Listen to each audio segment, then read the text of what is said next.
Hi friends, ఈరోజు మన వీడియోలో వచ్చేసి మీకు ఇగురుల్లోకి పులుసుల్లోకి ఉపయోగపడే ఒక పౌడర్ అయితే మీకు చూపిస్తున్నానండి. సో మొత్తం 6 ఇంగ్రీడియంట్స్తో అటు ఇగురులోకి మనకి పులుసుల్లోకి మనం ఈ పౌడర్ అనేది యూస్ చేసుకోవచ్చు అండి. పులుసులో ఫ్లేవర్ అయితే మనము డెఫినెట్గా ఐడెంటిఫై అనేది చేస్తాము. సో ఆ పొడి ఎలా ప్రిపేర్ చేసుకోవాలో మీకు చూపిస్తానండి. సో దీనికైతే మనము ఫస్ట్ తీసుకోవాల్సిన మెజర్మెంట్ వచ్చేసి, సో నేనైతే ఈ గ్లాస్ ఉంది కదండి, ఈ గ్లాస్ అయితే తీసుకున్నాను. సో మీరు ఏదైనా తీసుకోవచ్చు. సో అంటే మెజర్మెంట్కి మీకు ఒకటి చూపిస్తున్నాను. సో నేను తీసుకున్న పప్పులు కూడా ఏంటంటే, ఇది వచ్చేసి పచ్చిశనగపప్పు, ఇవి వచ్చేసేమో కందిపప్పు, ఇది వచ్చేసి పెసరపప్పు, ఇంకా వచ్చేసి ధనియాలు, కొంచెం జీలకర్ర, ఒక 3-4 ఎండుమిర్చి నేను యూస్ చేస్తున్నానండి. సో మనం ఇప్పుడైతే ఎలా ప్రాసెస్ చేసుకోవాలో మీకు అంతా కూడా నేను క్లియర్గా ఎక్స్ప్లెయిన్ చేస్తాను. సో డెఫినెట్గా ఈ పౌడర్ అయితే ట్రై చేయండి ఫ్రెండ్స్. ఓకేనా మరి? So shall we start. సో మీకు ఇప్పుడు నేను చూపిస్తున్నాను కదా మెజర్మెంటు. సో ఫస్ట్ నేను తీసుకున్నది వచ్చేసి పచ్చిశనగపప్పు అండి. సో పచ్చిశనగపప్పు వచ్చేసి ఈ గ్లాస్ ఉంది కదా, ఈ గ్లాస్ నిండా తీసుకుంటున్నాను.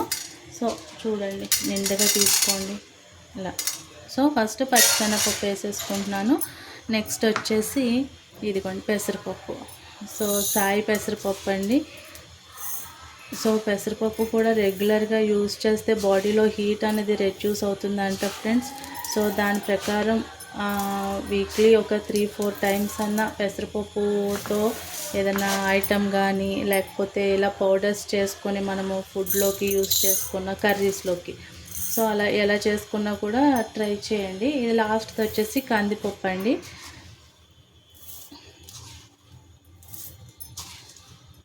సో చూసారు కదా, మూడు గ్లాసులు. నెక్స్ట్ వచ్చేసి నేను ఏం తీసుకుంటున్నానంటే, చూస్తున్నారు కదా ధనియాలు. సో ధనియాలు కూడా 1 రేషియో. సో ఇప్పుడు ఇందులోనే మనం జీలకర్ర కూడా యాడ్ చేసుకున్నాము. సో జీలకర్ర వచ్చేసి నేను ఒక 1/2 గ్లాస్ వరకు జీలకర్ర తీసుకుంటున్నానండి. సో ఇదైతే సరిపోతుంది. అంటే ఎండుమిర్చి వచ్చేసి ఇలా ఒక 4 చాలు. ఈవెన్గా మంచిగా అనేది ఫ్రై చేసుకోండి. సో ఇది ఐటమ్స్ ఏమి ఉండవు ఫ్రెండ్స్, కాకపోతే ఫ్రై చేసుకోవటానికి మనకి ప్రాసెస్ అనేది కొంచెం ఎక్కువ పడుతుంది. ఎందుకంటే ఇవి కమ్మటి వాసన వచ్చే వరకు వేగాలి. అన్నీ వేగిపోతాయి, కానీ కొంచెం కందిపప్పు, పచ్చిశనగపప్పు అయితే అంత ఫాస్ట్గా మనకి అవ్వదు, ఫ్రై అవ్వదు. సో సిమ్లో పెట్టి కొంచెం జాగ్రత్తగా మనం అనేది వేడి చేసుకుందాం. సో నేనేమి ఎక్స్పీరియన్స్ ఉన్న పీపుల్కి టీచ్ చేయట్లేదండి. సో కొత్తగా న్యూలీ మ్యారీడ్, ఇంకా కొత్తగా కొంచెం వంటలు నేర్చుకుందామని చెప్పి ప్రయత్నించే వాళ్ళకైతే సో నా కుకింగ్ అనేది మీకు ఈజీగా అనిపిస్తుంది. సో ఇలా పొడి చేసుకుని పెట్టుకున్నారనుకోండి. సో ఇగురులో నేను రెగ్యులర్గా అయితే పాలే పోసి చేస్తానండి. అసలు వాటర్తో నేను చెయ్యను ఇగురులు అన్నది. సో ఎలాంటి ఇగురైనా ఒక గ్లాసుడు పాలు పోసేయాల్సిందే. సో అలా పాలు కాకుండా వాటర్తోనే చేసుకుందాం అని అనుకుంటారు కదా, వాళ్ళకి ఇలాంటి పొడి కొంచెం యాడ్ చేసుకున్నారనుకోండి, సో ఇంకొంచెం బాగుంటుంది. ఎందుకంటే ఈ పొడి వచ్చేసి నేను మా పెద్ద అత్తగారి దగ్గర నేర్చుకున్నానండి. అంటే మా సొంత పెద్ద అత్తగారు కాదు, మా మామగారు వాళ్ళ అన్నదమ్ముల పిల్లల్లో అత్తయ్య అండి. అంటే మా మామగారికి అన్నయ్య భార్య. సో అత్తయ్య ఒకసారి మేము విజయవాడలో ఉంటారు వాళ్ళు. అత్తయ్య వాళ్ళ ఇంటికి వెళ్ళినప్పుడు చపాతీలోకి ఆనపకాయ కర్రీ చేసి పౌడర్ చల్లుతున్నారు. ఏంటి అత్తయ్య ఇది అంటేను, ఇలా చేసి పెట్టుకోవచ్చు అమ్మా, బాగుంటుంది పొడి అని చెప్పేసి అని అన్నారు. సో అప్పటి నుంచి చేయడానికి అవ్వలేదు నాకు. మధ్యలో ఒకసారి చేసి అయిపోయాక మానేశాను. సరే ఇప్పుడు ఎలాగే ఛానల్ ఉంది కదా, మీకు తెలుస్తుందని చెప్పేసి అని వీడియో చేస్తున్నాను అనమాట. సో ఫ్రెండ్స్, ఫస్ట్ టైం చూస్తే మట్టుకి డెఫినెట్గా ఛానల్ని సబ్స్క్రైబ్ చేసుకోండి, వీడియోని లైక్ చేయండి.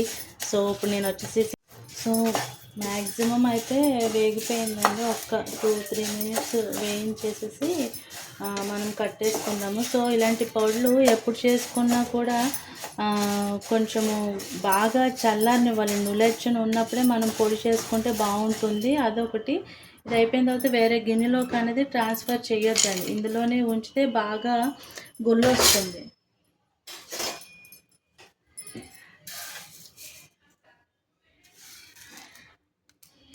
వేగినట్టు.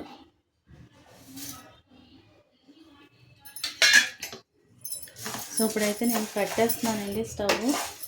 సో మంచిగా వేగింది. మీకు కొంచెం చూపిస్తాను నేను జూమ్లో. సో ఇప్పుడు ప్రజెంట్ అయితే నేను కట్టేసాను. చూడండి, మీకు వేగుతున్నట్టు కనిపిస్తుందా?